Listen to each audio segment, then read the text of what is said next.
Welcome to my channel. ఈ వీడియోలో అయితే పచ్చి రొయ్యలు బీరకాయ కర్రీ ఎలా రెడీ చేసానో చూద్దాం రండి. కళాయి పెట్టుకొని కళాయిలో ఆయిల్ వేసుకొని బాగా వేడెక్కిన తర్వాత కొంచెం కరివేపాకు వేసుకోవాలి. కరివేపాకు వేగిన తర్వాత ఉల్లిపాయ,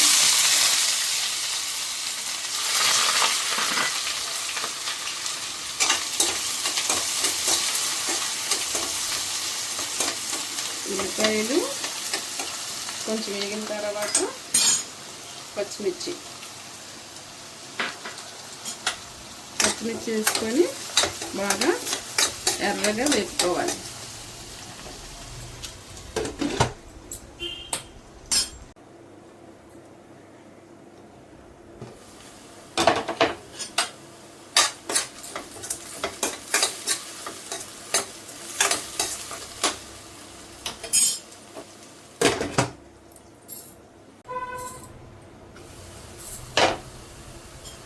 ఇలా బాగా వేగిన తర్వాత కొంచెం టమాటీలు వేసి వేపుకోవాలి.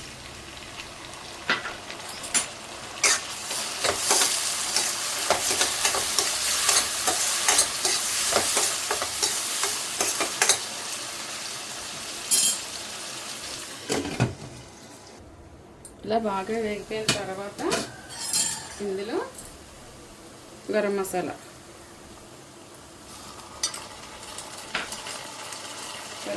వేసుకొని బాగా వేసుకోవాలి.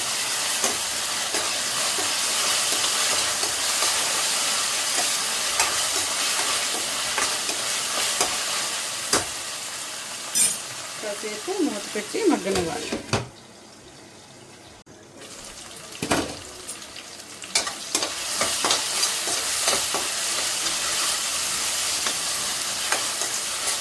ఇలా కాసేపు బాగా వేగిన తర్వాత ఇందులో ముందుగా నీట్గా శుభ్రం చేసి పెట్టుకొని రొయ్యలు వేసేసుకోవాలి.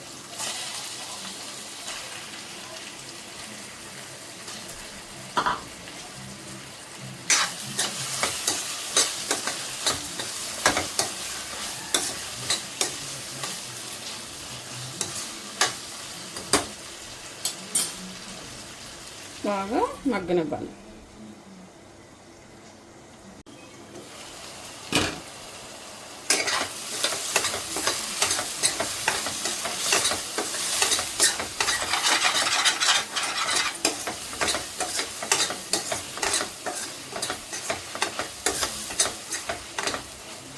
ఇలా కొంచెం వాటర్ అంతా అయిపోయే వరకు ఉండాలి.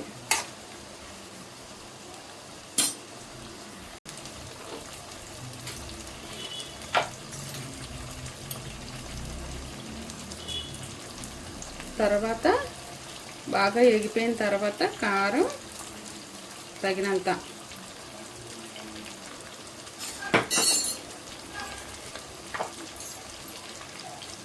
సాల్ట్ కూడా టేస్ట్కి సరిపడినంత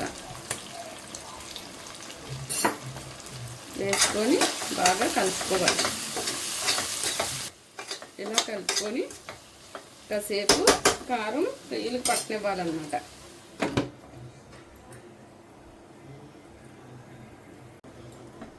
ఇలా కొంచెం మగ్గిన తర్వాత ముందుగా కట్ చేసి పెట్టుకున్న ఈ బీరకాయని వేసేయాలన్నమాట. ఇంక ఇందులో వాటర్ ఏం అవసరం లేదు. ఈ వాటర్ తోటే, ఈ బీరకాయల నుంచి వచ్చిన వాటర్ తోటి ఇది కుక్ అవుతుంది.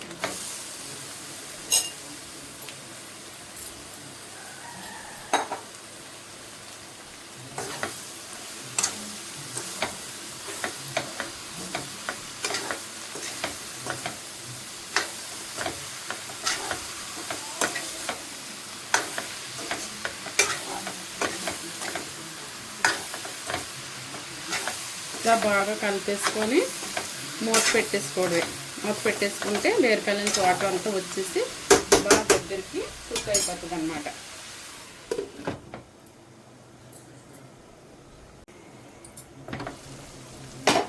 ఇలా మధ్యలో ఒకసారి కలుపుకోవాలి.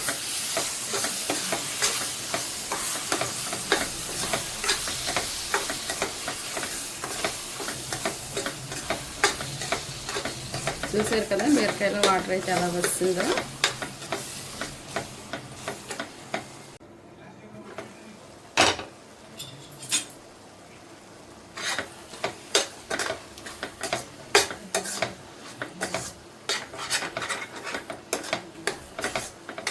బీరకాయ ఇష్టపడలేని వాళ్ళు ఇలాగా రొయ్యలోది వేసి వండితే కనుక పిల్లలు అది చాలా బాగా తింటారనమాట.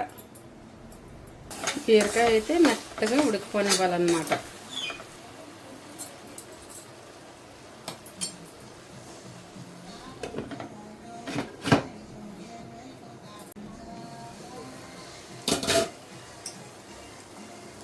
ఇలా ఆయిల్ అంతా పైకి వచ్చేదాకా ఉడకనివ్వాలి.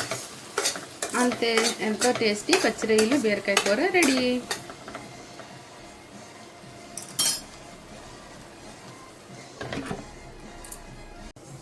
అంతే, ఎంతో టేస్టీ అండ్ ఈజీ బీరకాయ పచ్చి రొయ్యల కర్రీ రెడీ.